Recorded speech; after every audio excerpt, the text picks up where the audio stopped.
Welcome to Saltwater Cycles. I'm Greg. I'll be your host. Well, it's Red Hook Crit time. I thought I'd break out my track bike and show y'all. I built a fixie first and decided if I wanted to build a track bike.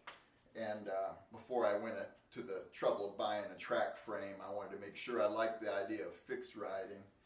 So this is a fixed gear, so if the pedals are moving,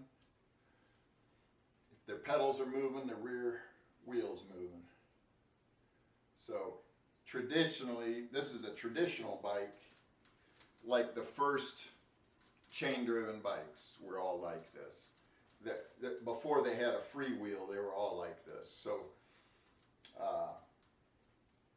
I'm not sure about the first Tour de France, for example, if they had the freewheel invented by then, but they might have even ridden them on fixed gear, the Tour de France, which would be, if you can imagine doing the Tour de France and then not being able to coast and riding through the night. It just a really gruesome race. But there are other road races that have been done on fixed bikes, and one of them is the Red Hook Crit, which I believe the last year they raced was 2018, and they do a series of them: Brooklyn, London, Barcelona, Milan, and they haven't done them since 2018. But I was watching some videos, and it reminded me to bring this bike out. I thought I had a little bit of play back here in the cones, but I didn't. But I brought it out, put it in the truing wheel anyway, and made sure that the dishing was perfect, even though it's almost a zero dish because there's no freewheel. So it's almost on center like a front, right? Because this is a 3/32 on the back, and there is just an ever so slightly amount of chain play, because this is actually a track crank doesn't have as much play as I have back here. So these are what they call this is a Campy. This is a Campy 15 tooth back here. But I believe it's what they call a training cog, because you can run a 3/32 chain on this rear, but on the front you have to have the 1/4 inch. So that might be what I was feeling, was just this little bit of play right there in the chain. But you get just the right amount of tension on your chain there. You don't want it too tight, you don't want it too loose, you don't want it to fall off. And if you can imagine, say you're in a UCI race and 5 different teams have a rider's chain fall off at the exact same time. How likely is that? And then let's say they all say, well, we're going to quit racing here, we're going to put our chain back on, we're all going to come back in the morning and finish racing. I don't think it would pass the muster of the UCI, personally. I think somebody would call them out on it and say, well, yeah, you got to get back on the track now, sorry, you're disqualified. But that's just me. You could tell me what you think. So yeah, it's a pretty simple build. I've got a front brake on here. I've got it designed where I can pull it off all in one piece. I've got a collar. I don't have to disconnect the cable and all that. I can pull my brake off and take my front off with a collar. So I specifically bought a brake lever that was collared so that it could come on and off without having to reset everything up. I could just loosen my collar and take the set screw nut out of here and drop my brake off and take it to the track. Because riding a track bike, there's no brakes. On a track, you're not allowed to have any brakes, and the same with the Red Hook Crit, no brakes. So your braking is right here. You slow down your pedaling. That's how you do your braking. Or you can lock it up. But if you lock it up, and say you're riding the red hook crit, and you lock it up for a second to slow it down, you might mess up the guy behind you, because he might not be ready to lock it up just like you did. So probably not recommended when you're running brakeless to lock it up. But some of the guys do that just for a second to slow down. They lock up their rear and skid, and then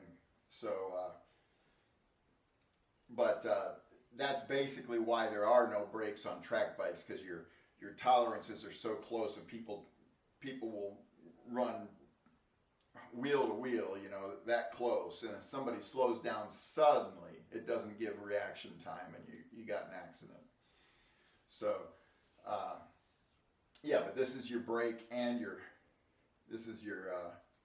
power, your torque, and your brake action right here. So just like that. So for general, if you want to ride on the road, it's better to have a brake in general, unless you're really a professional at this. If you're really, really confident and competent at it, and you know how to lock it up, like to avoid an accident, you can lock it up.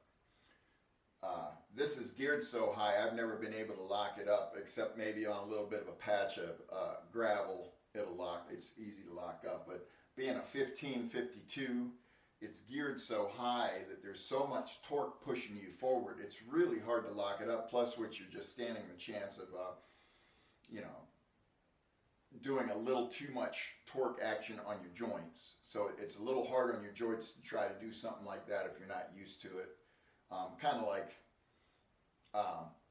trying to climb in a very low gear and having to stand up and exert extra pressure. Eventually your knees or your hips are going to go. It's not good for your joints. It's just too much pressure for your joints. So I haven't been able to lock it up because it's geared so high. Now, if I went a little lower, maybe I could learn that. If I say put a 17 here, something like that, maybe an 18 to play around with it, maybe I could get it down. But a lot of guys run around a 48, 47, 45s, 50s, 49s are common for guys that want to ride on the road. Well, this is geared pretty high, so it's really good if you're riding on the road to pick a relatively flat, not totally flat, but kind of relatively flat route, so that you don't have to do too much standing up and just grinding to get up a hill, which is what you have to do. You don't have a gear to shift to, so that's what you have to do. If you have to climb, you're going to have to get out of your saddle, or if you need to accelerate quickly, rather than downshifting, you get up out of your saddle and just get that revolution going quicker. So it's more simple. And I got a couple spots of color. I put a kind of a juvenile design chain on there. My kids really like this bike. I felt it matched the Cinelli logo, this chain, and the same with the yellow leather. And it's a fun bike. It's fun. It's you want to ride it someplace where you don't have to stop as often, because to get going with this gearing takes you a minute to get back up to speed. So if you have to stop, you're not in an ideal speed for starting back up from a full stop. So because it really takes some effort to get up to speed. It's to where the only time you're actually pedaling faster than you'd really, if you're really going downhill, it's a little bit of a fast pedal going downhill. But other than that, even on the flat, this is really nice. The setup is really nice. The 1552 is really nice on the flat, because you can really get up a nice speed with a good cadence. You can really get up so it is a fast bike, and it's lightweight. The bottom bracket is raised up in relation to the dropouts. So your bottom bracket is higher, so that when turning or on a track, so you don't get pedal strikes as easily. So that because you can't stop pedaling the corner, you have to continue pedaling when you're cornering. So the one thing you don't want for certain is you don't want to be striking your pedal. But you see, you got a little bit of room there. If you look at where that lines up to the tire line, so you got to lean quite a lot. You got to be doing some serious cornering to have a pedal strike. But that's why some guys that ride like in the Red Hook Crit, they'll put a 165 on instead of a standard 170. On a track frame, you should be able to get away with a 170, no problem. Certainly on a track, maybe even a 172 on a track, because the only banks you're cornering into anyway, so you're not going to have a pedal strike on a track. But once you take a track bike out on the road, you can't stop pedaling, so when you're cornering, it could be a problem. But that's why this is higher. I need to take it out again. What was holding me back from taking this out for a while was I felt there was a little bit of play in here, but there wasn't. There wasn't. It was probably just this, just feeling that chain maybe move side to side a little bit. It was probably what I was feeling as a shift, but there was no shift in the cones.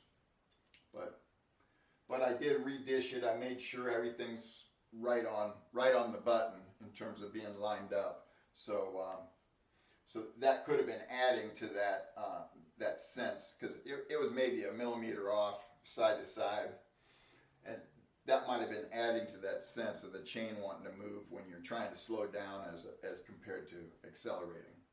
Maybe I should get a 1/4 inch back here rather than a 3/32, because it's a 1/4 inch chain for the crank. So this really should be a 1/4 inch back here, but this is a pretty common. They're really not easy to find in the Italian threading. This is the old Italian threading. So you have to kind of go with what you can find. So in the Italian threading, this is an Italian cog, and apparently it's one of those training ones that's 3/32.